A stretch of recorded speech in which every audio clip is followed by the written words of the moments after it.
Go ahead. Oh, okay. I'm good. Yep, I'm Alex. She told me to save I it. already hit 5. I thought it was starting. So, oops. You're Alex. Nice I to am. meet you.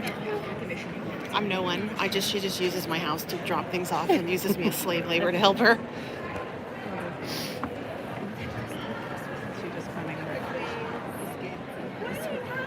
We're all like, okay, camera's out, ready to go, ready to film everybody. I thought it was starting. Seriously. I hit He the is. button. He's coming. He's getting water. Perfect. Are we Okay. ready to go? Okay. We're ready. Thanks for waiting. I have you on my phone. Come on. I know. I'm waiting. I had you on my schedule on a different day. Okay, do that. You guys, he's gonna pop up from underneath the desk like a Okay. Jack in the Box. Or Tim Holtz's booth. Oh yeah, yours. Yeah, you're right. I'm find out. There he is. See, he just popped up like a Jack in the Box. Yeah, came up from the basement. So. All right, we excited. We are going to kick this off. Creativation 2020. Woohoo! Cool. First Whole group. new decade of creativity. Man. Ready to go. So I'm going to take you through and just talk about the highlights of what's new in the world of distress. To me, I'm always just looking for different ways that we can alter things that we do. And distress has come a long way throughout the years. From inks to paints and stains and crayons and markers and oxide, right? So new at the show are distress embossing glazes. And really, embossing glazes they're embossing powders. That's what they are. There's nothing unique from its actual material, but what makes them unique in the world of distress is that these are all translucent. And that's why we called it a glaze. And an embossing powder, some embossing powders, most powders are opaque, right? When you have a black embossing powder or a red or a white, it's designed that when you put it on, that is the color. It doesn't matter what's under it. And there are some translucent powders in our world. There's many. I'm not saying these are the only ones, but I will say that these are designed that when they melt, they're always translucent, and its melted color is what mimics the coordinating distress color, right? So these are all distress glazes melted over a brown background, and you're welcome to pass it around and get your best muddy shot out of that. But the cool thing about it, as you can see, is that when they melt, besides that they melt to a beautiful shine, they are translucent, showing what's underneath. So if you put them over, like for example, distress ink, you're going to still see all of the drips, the texture, all of the stuff that you get with distress, but that color of glaze is tinting what it's over, right? So for example here, these swatches, yeah, feel free to pass them around, take a look and scan through them. So these swatches right here show you the glaze in action. You can use the glaze over something stamped. And just looking at this one tag, right? When you see this is just stamped in black soot archival, when you put the glaze over it, it even intensifies the black, right? It takes anything that you put over and almost magnifies it. It gives you just that beautiful effect. Now, in addition to the glaze, of course, I was like, well, how do I want to use this, right? So the inspiration really behind the glaze, besides adding color, we're all around these paper dolls and baseball dolls. People are using these in everything, and they're even using their own photos now, so like this kind of gave them permission to print them out, cut them out, and just use them. And I wanted different ways that we can color them. And throughout the years, we've colored them with markers and crayons, but the glaze is really fun because not only does it tint it, but it gives it that shine. So these swatches are done strictly with the glaze. There's no ink used at all. Your color is just the glaze. And so that's how you can see this tattered rose has such a great effect, or cracked pistachio, or paint. And even whether it's going over light or dark, it completely changes it. And it gives it a great texture too. So these swatches really pass it around, like feel it. I always say in my Facebook lives, like we create feel-o-vision. You just like touch the screen, and that's amazing. The cool thing about glazes as well is that the more you build, the more intense the color is. So anyone that understands distress ink that have used it, you know that the more color you add, the more intense. So you can build these up as well through a stencil and all different things. And I wanted different ways that we could adhere our colors. Obviously we have embossing ink. That's what we had this in the line, and this is if we're going to stamp with it or do whatever. But we needed some new tools as well. Now, again, there's nothing special to this particular liquid if you already have something similar, okay? If you have an embossing pen, there's nothing in this pen that makes it special to work with this. You can use any kind of embossing pen, but because we do a line, we wanted it complete. So the distress embossing pens are just pens that have embossing ink. There are two different tips in a package, a bullet and a brush. And that's just a nice way that we can apply clear ink and get our powders to stick to. So if you do lettering, You can do your hand lettering with a brush pen and put your glaze on, or any of these that I wanted to add that glaze, I just colored with the pen, put the powder on, and off we go. The dabber, there's been a lot of embossing dabbers. Ranger still has one in their line, but it's that paint dabber with the foam. And when you're working in mixed media, you have to be careful with embossing ink. Embossing ink is glycerin. It's very slimy. If you ever felt it, it's that kind of greasy look. And if you're doing mixed media things, like you want to put this on something like metal or wood, this is all done with glaze. Right? So here's just the back of that ideology clip. That's what it looks like. And this is what that clip looks like with hickory smoke glaze over the top. Ooh. Totally changes it, right? So when you're embossing on metal or like on wood, these are the number blocks, right? And this is the glaze. You have some options here. To get this to stick, the nice thing about this dabber is it's just a fabric top, right? So just like a stamp clean or something like that, you're going to get a very light application of that ink. You're not going to get it really wet or goopy. So if you put too much embossing ink on metal, even though the powder will melt, it's going to wipe off because that ink has no place to go. So now it's trapped between plastic and metal, and it's just going to slide off. So that's why we wanted a light way. Another cool thing, obviously, for the tag is I just took my dabber, swiped it on, put my glaze on. So if you do art journaling or planning or chipboard, right, you can just take this and instead of smashing it into your ink pad, now we can just take our embossing dabber, put it on, and get our powder on. So little things to kind of think about. Another cool thing about the glaze before I start cooking this up is that if you don't want it shiny, because it will dry shiny, you can get it to dry or melt matte. And the reason is it's not really changing how we do it. All you do is go over with steel wool. You don't need to add any other mediums over the top. A little piece of steel wool after it melts and cools, you go over the top, and that takes away that high gloss shine and gives you a really cool dimensional, almost wax-like looking feel. So, sandpaper wouldn't, because it would actually carve it out because it's still plastic. So this is just taking off the sheen. You can also use things like collage medium or gel medium, paint it over it to dull it down. But the easiest way for me is just a little steel wool, go over it, and there you go. So let's take some of these out. Let's cook them up, play around with them. I always like to, and you know, I think in today's world of makers, we're swatch savvy now. We have swatches. We just like to make swatches, even if we don't do anything else with them other than have swatches. That's what we do with swatches. That's what we have. I took them out of the crayon tin, so the jars do fit in the distressed crayon tin if you're looking for a storage option. But the powders, don't be fooled by the color on the jar. You're still going to get a translucent look. So if you're expecting, like, if you're matching this up and saying, oh, I want this really bright turquoise when I do it, you're going to need to put something white over this. So another thing to think about with glaze is any ink that you would normally emboss with, pigment ink, paint, you can still use under the glaze. Don't think like you can only use these sticky things.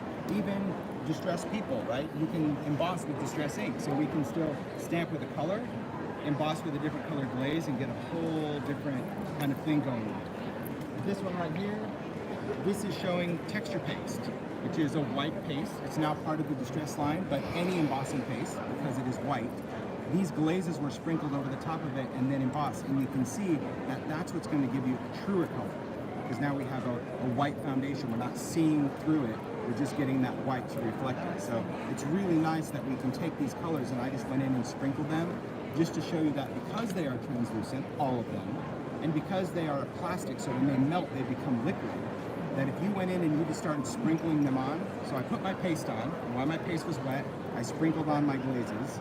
I did my little tap dance, because when you do that, it's what gets the colors to bounce. In other words, if I sprinkled my color and I did this, whatever was here dominated everything else, right? Have you ever done that? Tried to color with powder and you flick it? That last color just covered everything. So if you just do the dance, that's going to get all these colors to start popping around and sticking into different random areas. And when they melt, they will actually blend, just like a color will, because it's melted plastic. So when you heat this, where that green overlaps that blue, overlaps that brown, that powder starts to melt, and you can get really cool, authentic, very unique looking glaze combos. Does the pasta need to have any special features so that I can emboss it?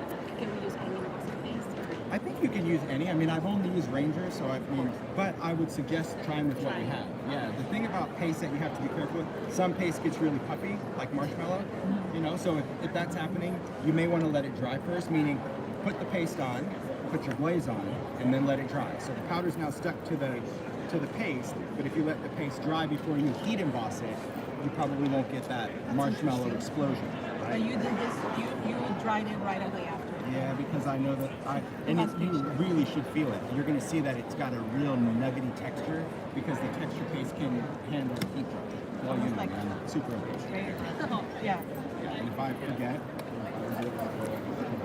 all right. So I'll do something in here just to show you how this works. So the dabber itself, it is a thick embossing ink. So when you press down, you can apply a little bit of pressure to get some ink out, but if you go in and just squeeze this, you'll pop this sucker right off. Done. Okay? Right? Because it's not designed to flood color. And I was so used to like a paint dabber or a stain where I'm like squeezing and pushing down, just like pop it back on and never do that again. But I don't know if your camera's picking this up. I tried to do it on the mat just to show you the shine. There is ink that is coming out of this. You see that little bit of shine right there? Yeah, It's there's just a a little bit. very faint. That's what it's for. That's all you need. So if we're going to do this over something, let's just take a stamp. Will you see it wet? Like it will show wet? It will show wet. So I'm going to do my best because I know you guys are videoing. So I'm going to play to you guys. Like, tip it this way, this way. Over this. This I can move it. Tip this way. I'll just take a little flourish. Let's put this down. Stamp with some archival. Any color archival, but I'll just show you black because I know a lot of people just like to So you're gonna, okay, so you're stamping. I'm just going to stamp so you can see the glaze over an image. I Okay. think when you see it happen, it's so much more And you're impactful. using archival because it won't move after you Correct. put your, okay. But technically, you could stamp with distress because this plays well over distress. Oh, nice. It's So easy. by oxide. Yeah. So it will play beautiful over oxide. Okay. I'm that what if child. Okay. So this was me saying, okay, if I did a tag in oxide, so this was aged mahogany oxide, and when I first did the glaze, I'm like, well, I'm sure I could achieve the same thing with clear embossing powder. Like, let's be honest, plastic plastic. So this was clear. Okay. It did nothing. Like, Wow. it's boring. It was very boring to me. I'm like, okay, well now it just kind of looks like a weird milky streak. This right here is fired brick. So when I put fired brick over that, I'm like, okay, now we got some deep color. It brought, I thought, more depth in. And then after it cooled, like, I wonder if we could would it still stay pliable? Could I still break it? Could I still die cut it? And I mean, feel it, it's not gonna chip off, but it changes the surface of that paper. That to me is That's what's really nice. unique about a medium, is although it's an embossing powder, just don't treat it like an embossing powder. You can still stamp and emboss. You could go through just with a stamped image, but it's really designed to like be used with distress. Don't be afraid of it. All right, so here I'm just going to take this. I'm just going to stamp on cardstock. I just happen to be stamping on watercolor cardstock just for the sake of stamping. All right, I'll just clean it up the way I like to. Hey everyone, we hope you've all downloaded the Creativation mobile app and are using it to navigate the event, your schedule, and plan for the show floor.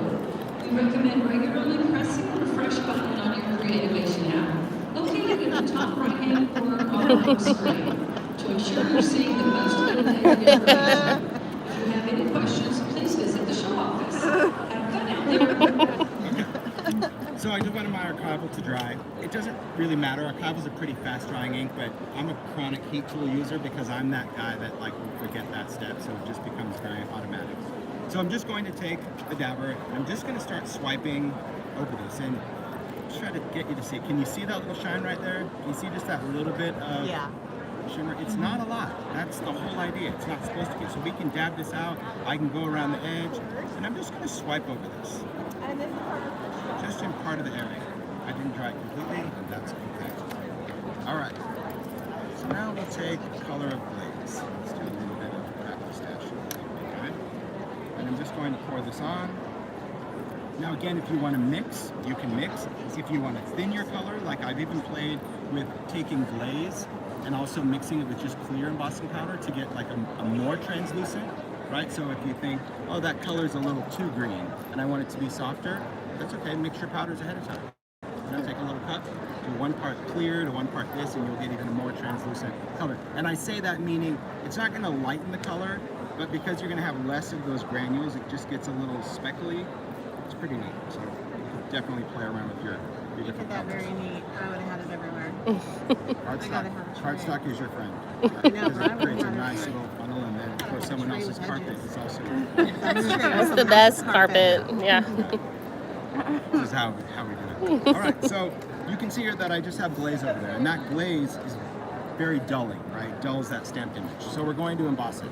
Now, I'm a firm believer in different tools, okay? This is Ranger's Heat tool. If you see any videos, I use it. It's a craft tool. I use it for crafting. I use it for drying ink, drying paint, drying glue. It's a craft tool. Although it says you can emboss with it, you could if you had unlimited time, right?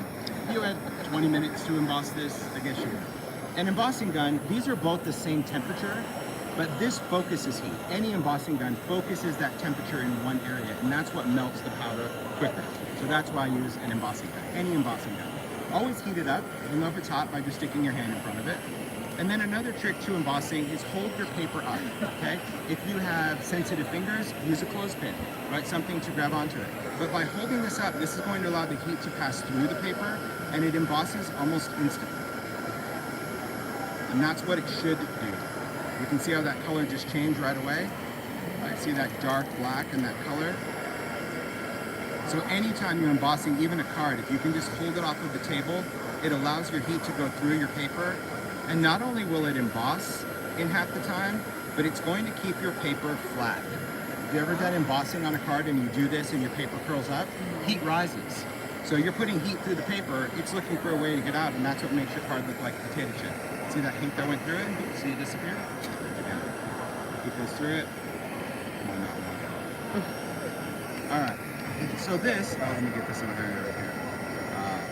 You can see when it's embossed because of that wonderful shine, that sheen. And look at how it made that black ink even darker, right? So even if you're just using it and you want to use, like, antique linen was one of the colors. Because I just thought, well, what if I don't want to add color? What if I just want that black to be darker but a little bit vintage? Antique linen's really nice because it's a very subtle color. You can see over the top. Almost kind of has a peachy hue to it.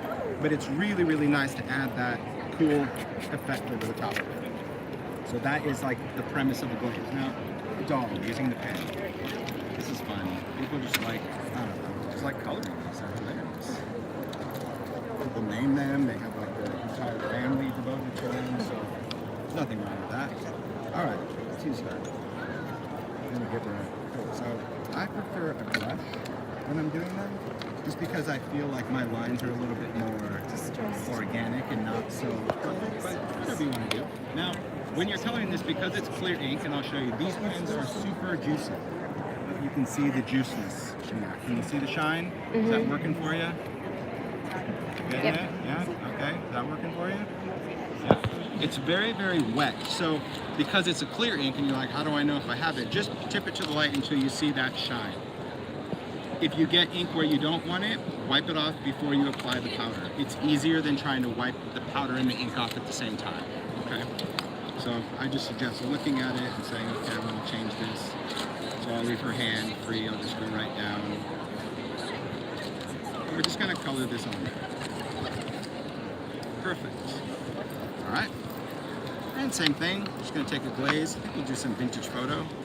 That'll be cool.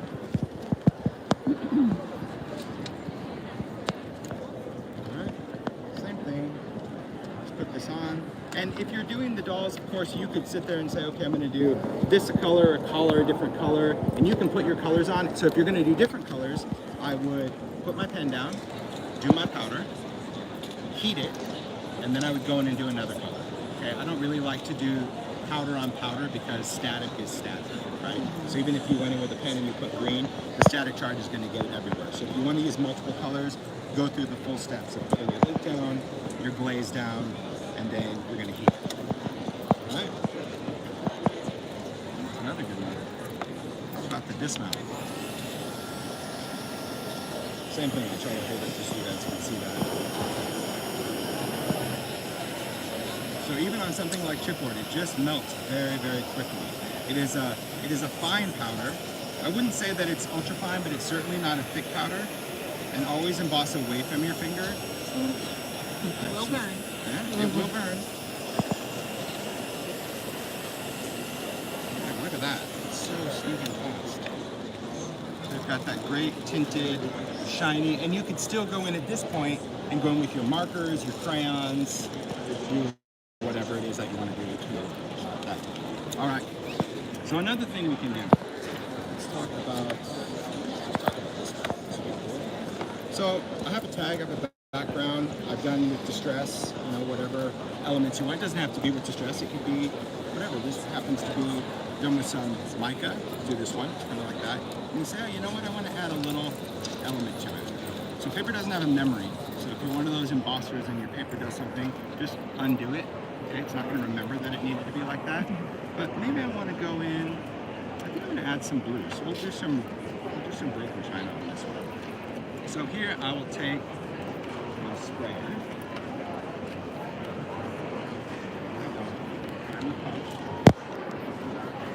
Alright, and I'm just going to go in and I'm just going to add a little flicker of it.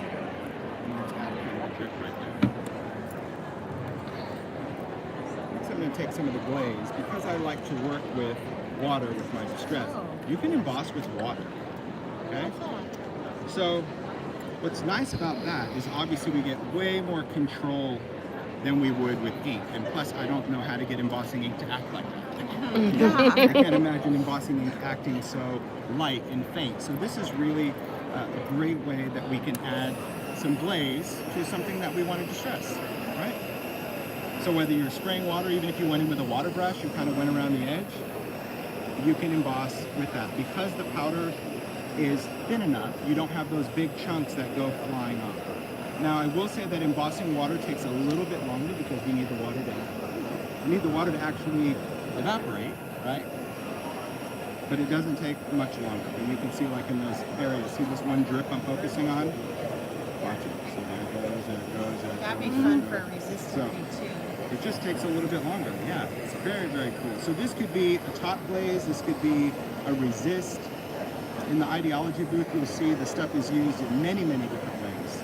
I know that Stacy, when she did her designer spotlight project, used it as a resist behind some paper with some weathered wood. I know Paula used it as a top layer to accent a die cut. Just a lot of different ways to use it. But I just think this, adding this effect over a background, just adding that little bit of shine, pretty cool. Especially the fact that we could then ink over the top of it. And this didn't have to be haphazard. We could have taken a stencil and sprayed some water and then get kind of that spray flourishy pattern if it was a big stencil. So the whole idea with any new medium is play around with it. So this one, instead of spraying, I did like flick it, you know, put water in your hand and just flick to the bigger drips. But you can even see how it embosses. It embosses that splat. That's just cool. Yeah. So it's kind of like, yeah, I mean, hello, Captain Obvious. I didn't invent embossing powder. I'm not claiming I did, but I'm trying to introduce a different way to use embossing powder in what we do. And by having something fully translucent, we start thinking all of the different backgrounds that we have. And adding some glaze and cracking it, amazing. Adding glaze to add a tint, incredible. Using it just to stamp over something where you don't have that bold image in the foreground, excellent. Putting it over the top of something textured, very cool.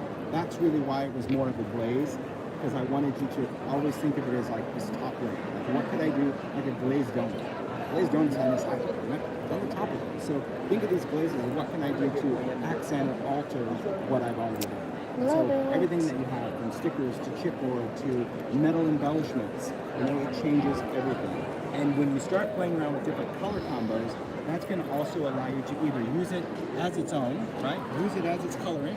And that's a weird thing because, you know, obviously I've been an inker for many years. So my first instinct is like, put the ink down, then do something. For me, because the color's in there, it's just like clear and off you go. And then playing around with different opportunities of ways to either steel wool it or using it with water, that to me is what makes the distress glazes like, yeah, it's just different. Very cool. So that is kind of the overview of glaze, and then we're going to talk about some other mediums. Any questions on the glaze from? It's pretty neat, right? Yeah, It's one of those dove things, but when you see kind of all the different things you can do, you're like, okay. I get it. I get it. I Yeah. know you can do it with water. That's awesome. Yeah, water is very cool. And that was the other thing, you know, when it comes to embossing powder, because embossing powder is just plastic. Everyone's embossing powder in the world, it's plastic, okay? And it just grinds up differently, and there's different kind of plastics, and some are metallic plastics, and opaque and transparent. But the grind is everything, right? So like ultra thick, back in the day, ultra thick embossing powder, it wasn't thicker, it was just chunkier, so when it melted thicker, right? So there was nothing about that plastic that changed it. So super fine detail. What makes it super fine is it's so delicate and almost like dust that it provides way more detail when you're embossing.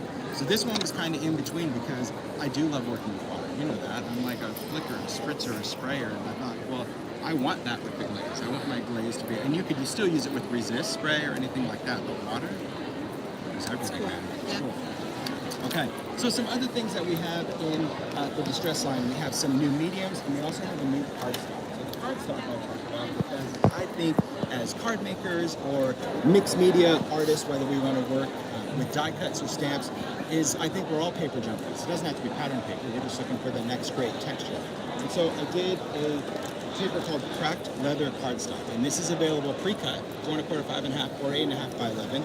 And what it is a very heavyweight paper, similar to watercolor, but I think this one's like, this is 111, watercolor is 118, close enough. But what it is, it has a texture. See if I'll pass this around so you guys get your best money shot. Texture, flat. Okay, so just like watercolor cardstock, we can stamp on either side, but when you add your mediums to it, you really get it to look like leather. So we can add this paper to a box, we can add it to the front of a planner or a journal, so we can get the look of leather from our die cuts, our punches, anything we want. And this is just done using ink, a little crayon, a little bit of paint. This one is just ink blending with some water. This is just spraying. So I just like to show swatches that there's no perfect recipe, but you could have pink cracked leather if you wanted to do like a patent leather typewriter that you were going to die cut. You know what I mean? Like, it doesn't have to be, you don't have to go to the dark side like I do. Like my wrists are like, how are we looking brown? You know, everyone else is, how are we looking brown? Yeah, and then out of all, I talk about the designer spotlight, which I encourage you to see during the show. So this year what Ranger did is they took each of the designers, we were able to take our brand and we were able to reach out to 5 makers out there, right? Not 5 designers, not 5 well-known artists, just 5 makers that each had a unique style in how they used our product. There were no other rules to that. So I reached out to people thinking, well, I knew what each person did, like Stacy was one of them. Like Stacy's gonna do some color stuff. Paula would be very vintage and shabby. Emma Williams, very soft and florally. Yeah, no. The only one I knew was gonna be grungy was Zoe. I knew that Zoe was gonna go full on brown. What did everybody do? Brown. So when I got the project back, I'm like, oh my God. Like Paula, why'd you use brown? I'm like, Stacy, brown. She's like, it just spoke to me as brown. I'm like, okay. Jennifer McGuire, I knew was just going to be a bag of Skittles of blue. So I knew, like, there was no even convincing her to use brown. I was safe. So I did all 64 colors. So that panel on the top, I'm like, well, nobody used color. I'll just use them all. But that, Call me next time. I use color. You'll use color. There you go. Yes. We'll get you in the mix. Absolutely. The cool thing about Ranger as well, and if you do any type of media or social media, introduce yourself to Kelly. She's here in the booth. She does social media for Ranger. I'm serious. We're always looking for makers, right?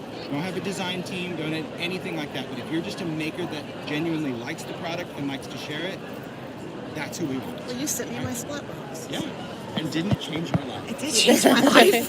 It was the funniest video I ever saw. We were like, I bought the sprays. I hate sprays. I don't even know why I bought sprays. Yeah, I And totally yet, slammed on it. I'm totally honest. She did. She was like, and yet here they are in front of me. What was I thinking? And then like the very next thing, she's like, I went out and bought more. And I was like, there we go. That's what it is. So the cracked leather, when we use it, and here I'll pass this around so you guys can take shots at it. It has a very subtle texture to it because, as always, we still want to stamp on it. We still want to use rub-ons. We still want to be able to print on it if you want to run through a printer. But it's a beautiful cardstock to work with. So I'll take this. I'll use some distress. So here we can go with some distress ink, or we can use a spray. So my ink, I'm just going to go right onto my media mat. So if you're very light-handed, you can see that it'll leave that white in there. It's still a really nice textured paper, right? So you can see that if I was going to do pink or teal or something where I wanted it to be very shabby, I could do that. But obviously, the more water or the more ink you add, you can really get this grungy. But because of the way the paper is designed, it's still designed to work with water. So your colors are still going to wick through that paper. It's still going to blend. It's not going to hold on to it, right? So you can use it this way, or we could go in with our inks or any of our sprays or stains. We can spray this down. We can take our paper, dip through it. So if you want just it to be a little bit lighter, but you can see that now the color is going to soak into the cracks. So, yeah, there's no right or wrong way. It's all about play. Play, play, play. Use your mediums in so many different ways. Like you said, oh, I've never really done that. Then that's what you should do for the next week, right? Tell yourself, I'm going to lay down the blending tool. I'm never going to pick it up. I'm going to try to use my inks without a blending tool. But it teaches you so many different ways that you can use what you have in very fun, very unique ways. I did a demo during Facebook Live, and it was just more of an afterthought. But I did a lot of new detailed stencils with Stampers Anonymous. So this release had, a lot of detailed flourishy stencils and things like that. And I thought, I don't really know if people understand the difference between tools when we stencil, because you see a lot of YouTube videos, and I think everyone is comfortable with some type of blending tool, right? It's like your little sports car. You're going to use ink, you're going to pick this up, and you're in business. But then there's other things. There's blending brushes. There's these really beautiful makeup brushes people are using. Me, I'm a little more rough around the edges when it comes to my brushes, because I like them just to be a little bit more. I don't know. I like a natural bristle myself. It's almost like a shaving brush. I just think that it applies ink the way I like it. Let's just put it that way. All right. Let me get. I need a few things. It's not in there. Just gonna. No, you're totally fine. No, this thing's on wheels, man. This is legit. I'm looking for my little sharp liner, and I thought I took it out at Tim Holtz. What did I do with it, Ben?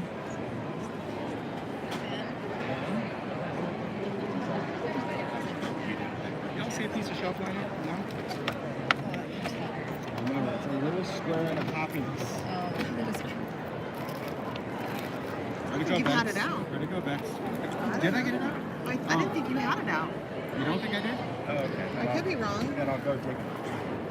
Can you do Jack in the Box when you come out, please? That would be fun. Okay, thank you. Hey! This is Tim Holtz.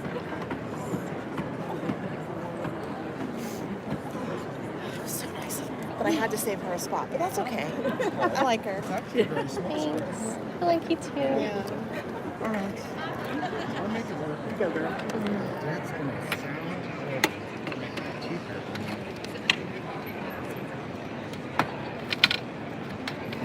It's not a very big square. Yeah. It's like a little square. But I could have dropped it somewhere. That's the Tim Holtz brush. Drop it and find it later. It's a piece of shelf liner. I like to put shelf liner under my ink pads. Just a little square. That keeps my ink from moving when I'm inking. Oh, that's right? smart. But yeah, if you're using any kind of blending brush, you know that to do this, Yeah. you need this. But if you're working, it's just nice to not have to do this. But a brush, do a stencil. So if I'm going to just do a brush on paper, a brush is always going to give us our softest application of color. And if you're new to inking, that's another thing that's really important to understand, is that if you're new to inking, and you're only working with a brush, you're going to want to go with bold colors, because if you try to take light colors, spun sugar, weathered wood, and you're using a brush, you're going to convince yourself your ink pad is all dried out. It doesn't work. And that's not the case. It's that depending on the tool, that's how much intensity of color it's going to apply. And a brush is always going to be the lightest. But because of that bristle, we can really control stencils. That was the whole point of this. So a stencil, for example, using different tools. So this is the new Tangled stencil using a blending tool, right? Ink through a stencil, we get this effect. If you simply change by applying the same ink with a brush to the same stencil, you get a completely different detail. So anytime you're working with stencils that have a lot of detail, changing your tool from a blending tool to a brush is going to focus and get those nice thin lines, right? Doesn't mean you always use a brush, right? We can still go and use a blending tool. But if you have that detailed stencil and you're really going for that special pattern, just applying it with a brush is going to get everything to the edges. So having different tools, I think, makes a big difference when it comes to how we apply color and what we apply color to or with, right? Different tools are going to do different things. And, as the industry progresses, right, when we're going into more detailed stamps or more detailed stencils, you kind of have to remember all the different tools that we have and why we have them. Sometimes you just think, oh, this is what I use and that's all I use. I'm like, well, that's what you use for that. You kind of need to change it up. So in addition to the cardstock, in our distress world, we have some other mediums. Okay, you're just absolutely great today. Different mediums are paste. Now, Ranger has had texture paste and crackle paste in their line. They still do. but they put it in the distress line for this show, put it in a little bit smaller jar, just because I think that a lot of mediums, you know, in today's maker, it's like we always think that if it's in quantity, it's better. I don't think so when it comes to art mediums, because like if you have a bigger pot of something, it just dries out quicker. So when I'm designing, I'm kind of going the opposite way. It's like the taller the jar, when you use it, the more air that's left behind, and your mediums are just going to dry out. So the paste that we have, we've actually changed the size. So texture paste, we have matte texture paste, and that's going to be this stuff. And matte texture paste actually dries hard and textural. It is completely matte, but what makes this paste unique is that you can put any medium over it after it dries. So you can put watercolor over it and it will absorb watercolor. You can put dilution sprays, you can put Dina's paints or gloss sprays, you can use distress oxide, anything you want, because most paste, most embossing paste, resist a water-based medium. Most embossing paste, you need to kind of go with something pigment, like a paint or something like that. This will absorb color exactly like paper would. It just sucks in that color and it will also release it. Crackle paste, if you're a crack challenged, you know, because we have crackle paste or crazing or whatever, it honestly is a foolproof crackle medium. You put it on, it doesn't have the same thick texture of that, it's much more fluid. You put it on with a palette knife, when it dries, it cracks. It's that simple. And you can apply it to anything you want. If you're going to put it on something like metal or plastic, my advice is put down some collage medium first. Put down a layer of gel medium or collage medium and let it dry, and that's going to give your surface some tooth. It's going to just allow this to not only dry and crack, but to keep it from like chipping off easier. Right? Heat set it. The some crackle paste you can heat set it. You can heat set it, but really you get your best crack if you just let it do its thing. Because if you use heat, it wants to separate it quicker. So you get these weird little lines that wouldn't normally appear. It doesn't take very long. I would say probably within like 15 minutes you're going to see it happen. So it is very, very quick. And you'll see here, this is just swipe with a palette knife, just to show you that the thicker the medium, the bigger the cracks. But even the fainter, where it's almost non-existent, you'll see crackle. So in the past, a lot of stuff that I've had, like, you know, distressed crackle paint, you had to put it on almost like frosting to get anything to do anything. And this, you put it on and off you go. And same thing, we could add paint, we could add distressed crayon, we could add ink to this. So it's just a very cool medium to work with. Next one is grit paste. We introduced grit paste, which is like this grittier texture paste, and we've used it for snow, we've used it for rust. This show, we introduced a translucent grit paste. So the cool thing about that is you can see it's see-through, but our original grit paste was gesso-based. You know, if we put gesso on something, it's just white, and there it is, and if you don't want it somewhere, it's gonna be too bold. So the transparent does allow us to create more organic texture. Rust on metal, rust on wood, rust around the edges of stuff, and if you don't put any color, you're still gonna see your patterned paper underneath. You're gonna see anything you want under it. So take a look at the texture of grit. So we have all four of those mediums. That's these guys right here. So we have texture paste, that's these crackle and matte, and then we have grit paste, opaque and translucent. They're just in a smaller jar, but again, you can apply with a palette knife, a brush, anything like that. All right, so I think I covered all of that except for this little guy. That's what I was talking about, the tin. So again, storage tins. I like to work with tins. I'm not really a storage organizer at home, right? I use an old hardware spinner for all of my stuff in my studio, but if you're going somewhere, going on a trip, or you just don't have the opportunity to store all your stuff on big shelves everywhere, storage tins are kind of cool. That's why we did them. And everybody wanted an ink pad storage tin. This holds 15 ink pads. You can see that it holds them apart, or you actually can take pork chop fingers and grab your ink pad, which is nice. You also know, if you've had distress through the years, that the lid's kind of like a game. Sometimes they fit perfect. Sometimes you flip over your ink pad and the lid falls off. So I wanted to make sure that regardless of when you got your inks, when you put it in there, it fits into this mold and it will hold your lid on airtight. So it right? comes with the mold. That's good to Comes know. with it, yes. Okay. And for people that are already freaking their freak on social media, because after I did Facebook Live, they're like, Tim, I don't like mine. I store mine upside down. They sleep like a bat. Whatever it is. Like a You bat. could take this insert, take it out, and flip it over, right? Because the idea with this is that it is stored like this. Some people just don't like to store their ink pads on their side. That's all right. I designed it that when you stand it up, my ink pads are sitting flat, right? Because it's not going to sit on the bucket, right? It's designed to sit this way. But if you want to store your ink pads upside down because you'll sleep easier, you can pop out the insert, flip it over, and then technically they would be stored upside down, right?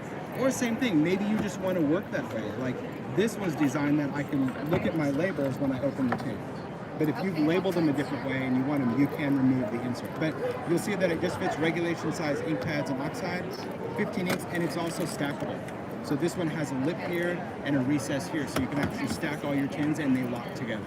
So it's pretty cool. It's just nice. And 15's enough. I mean, everybody always says, well, I want something that holds all 60 colors. I'm like, really? Yeah, it's called the suitcase. You know, 'cause I gotta even carry it. Been there, done that. I remember, I mean, I did tins back in the day. Remember my Cropper Hopper tins? Remember that one that I was like, ooh, I'm gonna make one that holds like all 60 Adirondack. And like, as soon as you picked it up, the handle fell off. Because like, it just got, right? The tin held it, but I'm like, ooh, stand up yourself, like the handle went off. So anyway, silly things. You learn, right? Live and learn is how that is. So I think I covered everything in the world of distress. Anything I didn't cover? One? Yes? No? Okay. Good. I'm just gonna play around with it. Oh, I'll talk about this. I didn't talk about this. This was a last minute thing. Yeah, this was a please. And I have Heidi today. Yeah. Remember, you got me thinking about collage medium, and you kind of cracked the ice for me. Heidi from Simon's Head.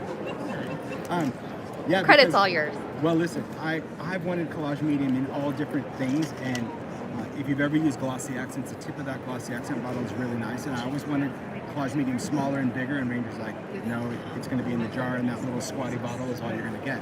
But the great thing about this collage medium, it's in that fine tip like glossy accents, and now when we do a detailed gluing, now we can just go in, besides that it holds double the glues, it's for all of my embellishments. Collage medium is everything. Because people ask all the time, what is the glue? And you can ask any, I mean, Stacey's over there shaking her head. Any maker that makes every single thing in ideology, it is collage medium. There is nothing this cannot glue. It can glue glass to glass, metal to glass, fabric, paper, wood, you name it. The beauty of collage medium, besides that it dries completely matte and transparent, is that it shrinks when it dries.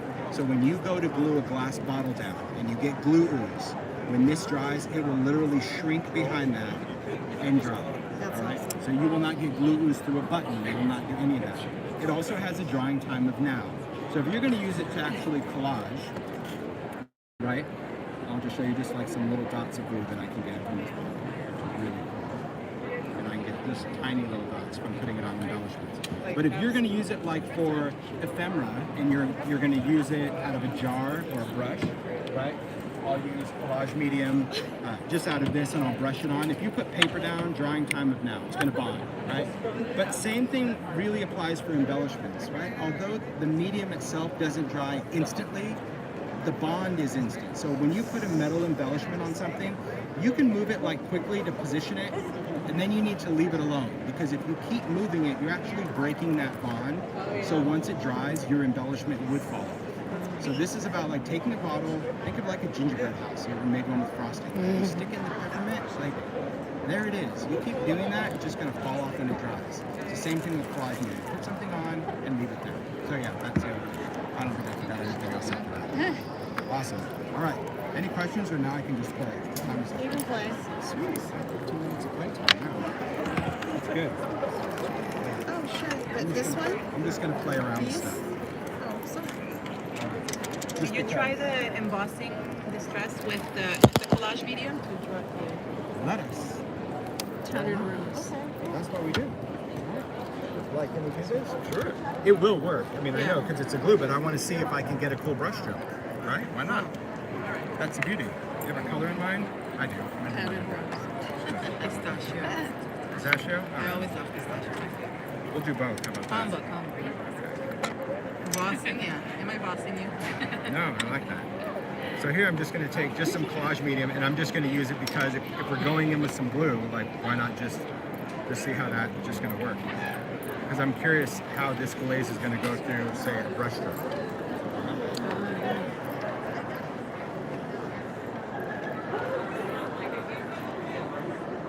Let's just put some different colors down. Throw in some brown. Of course, you gotta throw your brown I in. know. Listen, I've been kind of reserving myself the whole time. So you don't need a lot, right? You don't need to be just a dumper on there. And then this is, so normally I would do this like over another piece of paper or whatever, but this But is it's the not your dance that I was carpet. telling you about, right? So see by just tapping underneath, see how those colors are like vibrating across the surface? And it's giving me a totally different speckled blend. Right? Because if you picked it up and did that, then that color is just going to dominate that. Okay. And then we'll heat it. So the whole thing with the glaze, really, just get it stuck on whatever it is while that whatever it is wet. Once it's on there, you can just go about your business and do your cleanup and all that before you emboss. Also, take something dry and just wipe this off, in your hand and put it back in the jar or on someone else's carpet, right? That's fair. But I can see already I'm in love. That brush stroke right there. That's gonna be cool. Embossing a brush stroke is just as exciting as embossing a water drop, right? So thank you for that. All right? Because it's just about the texture with the glaze. And this could have been over something already inked. It gives you movement with that. Yeah, it's giving it a totally different texture. And that is what I love about introducing different things into the distress world. It's just a different way to distress, a different medium. Using it over an oxide or using it over a paste or over an ink. This is good. Yeah, and if you're working on the media mat, you can just emboss directly on it. It's tempered glass, so you're not going to hurt this thing at all. Oh, look at that. That's awesome. I'm going to ink over this too. So since the collage medium is a matte Yes. and this is glaze, Yes. what do you think the glaze will overpower the matte? Yes, you'll see. Yeah, as soon as this melts, because remember the glaze is like a glazed donut, it's going on top. But if you didn't want it shiny, you could either collage medium over it again, and that would dull it down, or steel wool, and that would also dull it down. So this is going to melt with that glaze, that shine. But look at those brush strokes from that glue. Very cool. That's really cool. So, I mean, and we're just looking at raw paper. Really, to appreciate the glaze and use them in their environment is to put it over something you've already done, over something you've already inked, because that's what's going to give that texture. That's what's going to give it all of those undertones to that color. Right now, this is just clear glaze, right? Nothing. But if this was already inked, all of those little colors will come through. So now you've inspired me. So tonight, before I leave the show floor, I'm just going to ink a bunch of paper, and I'll probably never emboss on plain paper again, because to me, I love the glaze over something that's already colored. I probably could use any of these swatches. Can you But then stamp over that with an archival ink and use a different glaze, or is that going to melt the ones underneath again to react with it? Well, anytime you emboss on embossing, you do risk reheating this. But to be honest, if you stamped and glazed over it and just heat it, you'd be able to emboss it before you impacted this layer. Yeah, as long as you use the right kind of heat tool. Like, use something like this because it is very instant. If you use the Ranger one, because it disperses the heat, it would eventually heat all of these. And different papers also work different with embossing powders too. If you work on papers that are very porous, right? Because like in a lot of journals, there's really great raw watercolor paper or chipboard. Because this is a plastic, if you heat this long enough, you can get it so liquid that it will actually immerse itself into its paper, which could also be cool. Because this now is a resist. When I go over it with any kind of ink, any color that I'm going to use, let's go over it with some oxide. Let's go over it with these. Because it'd be cool to figure out like a dripping effect almost. Yeah, you could get just some really, really cool effects on here. So an oxide, because it has a pigment, that's going to now impact the top color, but it'll also work as a resist. So hold on a second. Freak out. You just say don't freak out. Yeah, don't freak out. Is that because you just, See? it works. It does. It works. If you're careful, it's good. If you were just to totally abuse this, then yeah, you could. The only thing that you ever have to worry about in the world of contamination is this and ink. Yeah. You can really double dip. It just dirties the felt, but you can wipe it off, and you're not going to damage your ink pads. But if you went an oxide into this and you introduce pigment into this distress, you'll change its whole dynamic. Right? So here, let's play around with some water. So now we're going to get our oxides to kind of do its thing, but it's still going to oxidize on top of that. But now I'm going to go to my heat tool, right? So by using my heat tool, it's never going to get hot enough, quick enough to remelt that. You see what I mean? Yeah. So that's why I was saying using the right tool. Now I'm going to be able to dry my ink and my oxide over that glaze, and it will dull the glaze because the oxide oxidizes. I'm telling you, like, I always say I can't wait till you guys get it in your hands, because what you're going to do with it is just going to even be more magical than what I dreamed of. That's what makes this creative industry awesome, is all of you guys. That's it. The immediate idea, people, you are the inspiration. It's the truth. That's what I love. Look at that. Sweet mother of glory. Yeah. And even you can see where the collage medium was that I didn't put powder, it's going to act as a resist. You can stamp into it. That's what I've done before. Stamp into the collage medium and then. So good. Yeah, I love that. But you got to work quick, because if you let collage medium dry on your stamp, well, it's an embellishment. Yeah. That's how you can break a stamp. I did that the first time. Alright, just gonna let this cool for a second, because it's still plastic. It's still plastic, so I just want to make sure that I don't, get any strings or stickiness. But I do want to dab this because that's going to create more of that white than just a color. Wow, that's just ridiculous. It's phenomenal. That is just a whole other level of good. I mean, from brush stroke to using oxide, pass this around to feel, because that to me is very interesting when we're working with mediums. It is all about not only color and depth, but texture. And I think that was really the inspiration is, I could create color and I could go over something with glossy accents or just clear powder, but to have a glaze that's going to be translucent, so it's like, thinking of it's like powdered inks almost, where we're going to sprinkle this on and, awesome guys. Very, very exciting. All right. I'm going to clean this up. There are 12 colors. 12 colors to start. It's up to you, America, and the world. Because the whole thing about colors is really up to how people like it. When I did Facebook Live, there were a lot of crabby people that we didn't have new colors of archivals, and I'm like, y'all just did it. Yeah, that's just what it is. It's very interesting. Yeah, people think, oh, you're Tim Holtz, you just ask for it and they just do it. I'm like, no, it doesn't work that way. I've been Tim Holtz my whole life. It doesn't work that way. It is. It's what people use. So I too want more colors of archival, and I want more glazes. So I think that the more people use and share, that's what impacts them. I mean, think about it. We got all of those oxide sprays in the first year. Why? Yeah. Because when we released them at Creativation last year, social media blew up. They wouldn't give Ranger a break. And it's like, thank you guys. Because that's what kept them releasing more colors and more colors. And that's really what it is. It's that if we use them and we like them, then they'll continue to invest. And you're never in more going to colors. have the oxides in the smaller because of the properties of it. Is that correct? It doesn't stay well. I mean, you can put it on there, but really over time, these two mediums, the dye and pigment, go away. So never say never, because we've been working on it since we released it, but we're just still not there. So the chemists are looking for some type of resin, is what he says. Some type of resin that will keep the dye and the pigment happy on. It's about surface tension. He's got all sorts of different reasons, but like when an ink pad's made, this material, this felt, because it's a felt, this was a foam, it'd be different, right? Because most pigment pads are that squishy foam. A pigment likes to live in foam, but a pigment doesn't like to live on felt, right? It wants to separate like oil and water. But on this, they soak it in the ink, they run it through a roller which kind of pushes everything out, and ink is a suspended medium. That's why that whole myth of, oh, your inks are going to drip down the side. I'm like, no, they just kind of sit there.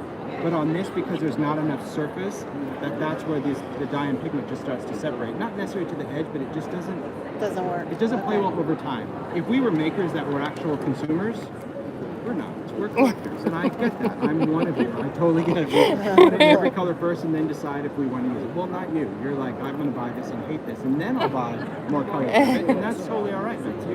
You validate us all. We aspire to be, I think, a little bit more reserved in our purchases. But she's like, yeah. She's like, Yeah. Get what you get. Right. 2 or 3. But this is like, Sorry. it's the time that over time it's just not stable. But we are working on it, so I'll never say never. So maybe it's not this. Maybe it's a little bigger. And I told him that. Maybe it's. But I really want this. I don't want to settle for something. Yeah. Any other What if you questions? put 2 or 3 of these together in a little shaker? So they'll blend. So just like this, if you look So at you this get one like a embossed. speckled kind of. Well, these colors when they liquefy. So if you just embossed it in one stage, then yes, they would remain speckled. But the longer you heat these, because they're liquid, they'll start to blend together. So I've already mixed the glaze with clear, and it does give you more of that speckled kind of granite ware look, because now you're dispensing the colored crystals with the clear. I've also used it with frosted crystal. So Ranger has an embossing powder called frosted crystal, which is more of like a matte embossing powder. So it does dull these even more. So when you mix this with frosted crystal, it's not as shiny. It still has some gloss, but it's just a little duller. So I really plan on doing a lot of things, but what you have to be careful of is if you mix these with opaque powders, the opaque powder will dominate the transparent color. Okay. Right. That's, So if you said, "Ooh, I'm gonna mix fired brick with my red embossing powder," it's just gonna look red because that opaque powder will just dominate anything translucent. because it's opaque. Because it's opaque. Yeah, and that's really why I wanted to even instill this whole glaze world. That's why I said I didn't invent the powder. It's still embossing powder, but to have a line of full translucent powders that when it melts. Where's that weird little thumb swatch? Here we go. When do they come out? Know that when it melts in its first layer, it is going to give you that color. It is going to give you tattered rose. It's going to give you fired brick, rusty hinge, fossilized amber. That is same thing if I took ink and just smudged it with my finger. That's it. But the more color you add, just like the more distressed ink you have, the more intense the color is. But rusty hinge is never going to be walnut stain. No matter how many layers, it's just going to be a deeper rusty hinge. This will never be aged mahogany or anything like that. So, but to me, it's a great palette to start with. I love it. I'm just every single day, just the more I play with it. And that's another thing. Everyone thinks that like we have this product years ago. Terry's over there for me. She's smiling. Like, yeah, we pretty much get the new product in our hand like a month or so before the trade show, and they're like, "There you go. Now figure out what you're gonna do with it. Because it's showtime." Sometimes a week before. Sometimes a week before. Yeah. Sometimes stuff just arrives like the day before. Stuff. Yeah. But, yeah. I love it. I hope you guys enjoy it. I really. I can't wait to Thanks. see it. Thank you. It's all shipping in February, so next month. So it's already in production. Nobody has. I mean, Ranger's really done an awesome job, not only with this, but the alcohol ink line and all the products of getting stuff to market much quicker. And I think it's important in our industry now. Yeah, there are some products, like what I did with Tonic, that's not going to ship for a while. But I think the more you just kind of say it right up front, like, "Hey, we got to wait." Nobody wants to wait. We want it now. We want it. Order it. I say we're tomorrow. in Amazon world. That's what I was thinking. Yep. Yeah. I'm proud. My life is prime. Yeah. 2 days is That's even a long time. People in California live like Amazon now or something. Yeah. Like, what is that? Austin, we have it. We don't have that. We love it. I'm good with 2 days. But I do really. I think that because we have so much social media, like share. Right? That's what it is. Don't get in your own head where you think you're not great enough to share, you don't have enough followers to share, or you share. We're all in this to just inspire each other. This is not about numbers and likes and followers. This is just about you being you, and you being authentic to you is your contribution to our industry. That's really what it is. Support each other. Because, I mean, look what I just did. I brushed glue on a tag for crying out loud. And that in itself inspired a whole little demo of like, well, what would happen if this? I have no idea. This could have been horrible. But at the same time, it could not. So share what you do. And I think that's what's going to continue to help our industry thrive. It really is. And then we know that. Thank you guys. Really. I appreciate it. I'll be back in Thank you. All right. Thank you. Thank you. You did great. Yeah. You're an old pro at this. No, it's fun. I love it. It's what I do every day. Yeah, I don't normally talk to myself every day, but this is Okay. so when it comes to resistance, I'm so glad I had this thing. Well, I thought it started, so I didn't take it back. Oh my God. Okay, I've been here a couple of years now. It dawned on me to take the rolling. I did. I was pulling it out to my car, and it caught on my garage door, and broke. The wheel broke. I was like, well, crap. Yeah. I don't know what I would do if I had to carry crap.